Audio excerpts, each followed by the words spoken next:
friends, welcome back to my channel. If you are new, my name is Mary and I'm so happy to have you here for today's video where I'm going to be, reacting to, discussing this TikTok video that has been going viral. This is a subject that's very near and dear to my heart.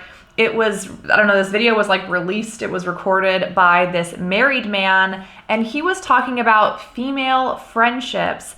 And I think that in today's day and age, what is acceptable versus unacceptable in relationships, particularly in marriages, it's changed over time, and in some ways that's really good, but let me just play the video for you. As soon as I heard this guy making his point, I had very strong feelings, and I would love to hear your guys's, so let's jump right in. I have a very strict rule when it comes to having female friends, and that is, if you are not my wife's friend, then you are not my friend. Okay, maybe, yes, a little bit. So my husband and I, so I've been married for almost 2 years now. It'll be 2 years in a week. My husband and I, we have this rule, and I don't want to say rule because it sounds really strict. I guess boundaries or something. We have this boundary in our relationship that we don't have any new friendships of the opposite sex. So I have some male friends that I've been friends with for over 20 years. We've never dated. We've never hooked up. Nothing's ever happened. Literally like a brother to me. And my husband has some similar friendships like that. Female friends he's been friends with for over a decade. Nothing's ever happened. No boundaries crossed. And so going into our marriage, we talked about what we are and are not comfortable with regard to opposite sex friendships. And where we landed, the place that made the most sense to us for our relationship is, look, if you already have established friendships where you're really just friends, nothing's ever happened, cool, we're not going to cut those people. It's not oh, you're dead to me now that I'm married, but also new people, if I'm just out living my life and some single dude approaches me and he's oh, hey, can I get your number? And I'm oh, I'm married. No. And he goes, well, let's just be friends. I just want to be friends. I'm not going to be yeah, okay. Because come on, no single guy is going out of his way to be friends with a 37-year-old married woman. So there's no new friendships unless they're friendships that we forge together, with other couples. So we've made friends with other couples that we can double date with or whatever. So that's kind of the boundary that we have. So it sounds like their relationship is no friendships of the opposite sex. And if that's the boundary that works for them, more power to them. Many of you might see that as an extreme rule to have. Be that as it may, there are reasons for that. Number one, dedicating time to another female that is not my wife just does not make any sense to me. Number two, if this woman is not my wife, I don't know about the number one. I guess so. Again, that's their relationship, their boundary. If my husband has friendships he's been friends with for years and years and years, and the whole it doesn't make sense to me to spend time with them. I don't want my husband's world to revolve around me. I just don't, and vice versa. It's nice that we have our relationship, we have our marriage that we've cultivated and continue to cultivate together. But I also want him to still be his own person with his own relationships, and for me to be my own person with my own relationships, platonic relationships, obviously. So the whole I don't want to waste time with another female that's not my wife. I get it. Again, if that works for them, awesome. That's a little too far for me. But some people think my boundaries are too far. Some of my friends think that the whole no new friends of the opposite sex idea is really extreme. And to me, it just makes sense. To us, it just makes sense. That's a boundary we established before we got married. We were in premarital counseling and we were talking through what our marriage would look like to both of us, and that's where we landed. Number two. Friend, it means that we have a relationship that to some degree my wife is not aware about. Tell me if that sounds appropriate for a married man.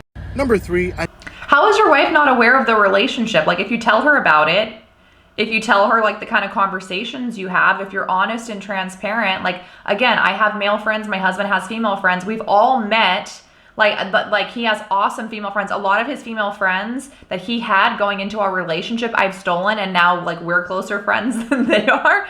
But whenever we hang out with our own friends individually, we come home and we talk about it. Oh, hey, how's so-and-so doing? What are they up to? Are they still dating that person? What happened there? We love, where's the tea? That's the best part about being married to your best friend is all the tea that you get to share. So I don't know that it's another relationship with a woman that your wife isn't aware of. yeah, if that was the case, it would be inappropriate, but it doesn't sound like that's the case here. Tell me if that sounds appropriate for a married man. Number 3, I might know my intentions, but I will never know hers. And that's a conversation.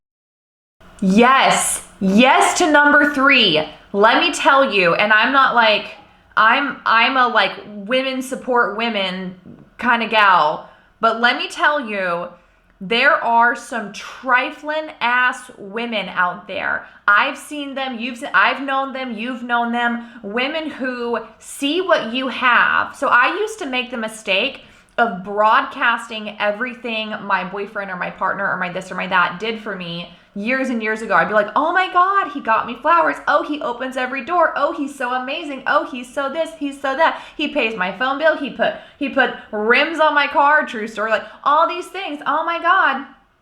And there were women who were pretending to be my friend. And in reality, they were plotting on how to get what I had. Instead of seeing what I had and being like, ooh, how can I get a relationship like that? They would see what I had and they're like, how can I get that relationship? Let me get that man. When I was, oh God, like 19, 20, I dated this guy. So this is like almost 20 years ago. I dated this guy who was like, you know, and I bragged about it to my group of girlfriends. So I had this group of girlfriends. I used to go out, like we would go out clubbing on the weekends. And a couple of them I was close with and a couple of them were part of our friend circle. And there was this girl, and I'm going to put her on blast because I haven't talked to her in 20 years. So her name was Sade. And so I was bragging to my group of girlfriends about this guy that I was dating. And, oh, it's going so well and da-da-da. And yeah, and he's, right? And a few weeks go by and I'm hanging out with my guy. We're sitting on the couch, cuddled up. He gets a text message on his phone. And I wasn't like being nosy, but like you see what pops up on someone's phone. It was Sade texting him. Him and Sade did not know each other. There was no like cross section between our friend groups. They did not know each other. Okay. He came to see me at my job, which is where Sade worked. We worked together. And I guess like when I was coming out, she like slid him her number. So shame on him, obviously, but shame on her. Like, you're going to pretend to be my friend. And then when I tell you this like very personal thing, I shouldn't have told her, but I was like 20. So, cut me some slack. She was like, let me find out for myself, and starts trying to talk to this guy I was dating. So I agree with point number 3, where he's like, I know my intentions. I know I'm a good husband. I know I'm good to my wife. I don't know what her intentions are. I don't know what this woman's intentions are. And this is a conversation that like my husband and I had leading up to what boundary feels good for us with regard to opposite sex friendships going into our marriage. And that's something I told him is, and I'm sure that there are guys who are like this too, but because I'm a woman, these are the experiences that I've held where I have dealt with really trifling women who see a good man in a good relationship and they see it as a challenge to like break it up. And it's screwed up. And again, I don't want to cast all the blame on these women because it's the men who are stepping out. It's the men who are breaking bonds and vows. But I can dislike both parties. If it's like one time I dated this guy, it was going great. I had no idea he had a girlfriend. I had no idea until she found out about me and she contacted me and I felt like shit, but I didn't know. There's a difference between like, oh, I didn't know this guy sucks, right? Like, how could he do this?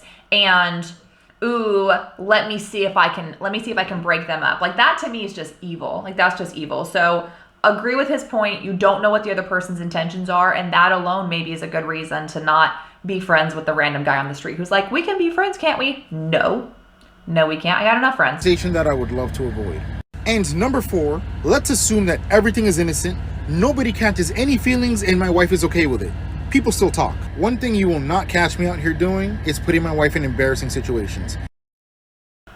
This is a wise man.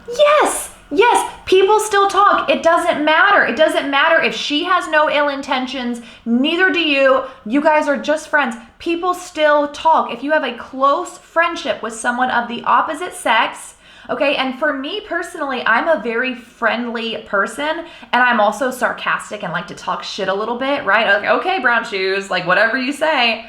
And I learned a long time ago that sometimes what I say comes across as flirting, and there are plenty of other people who are like that who unknowingly come across as flirtatious. So heaven forbid, husband here has a female friendship, it's totally innocent. There's no, boundaries being crossed, no scheming going on behind the scenes. If they're just like both really outgoing, friendly people, it could come across as flirting. So they're sitting at a cafe, they're having lunch or coffee, and they're just ha ha ha, nah, nah, nah, nah, nah, right? People could see that and go, oh, I bet his wife don't know about this. Oh, that poor woman. Oh, and now her name is getting drugged through the streets like she's this naive woman over something completely innocent. So I love that he protects his relationship, protects his marriage so much, he would not give anyone a reason to talk. Like, I love that. And I will be damned if my character is called into question. And the truth is that a peaceful home is a blessing that not many people come by. I have it. Why would I jeopardize that? Now. Yes. Like, all I have to say, yes. Like, in this era of swiping on to the next one, if he has a strong marriage, deep love, a peaceful home, you protect that. You protect that and don't let anyone or anything jeopardize that.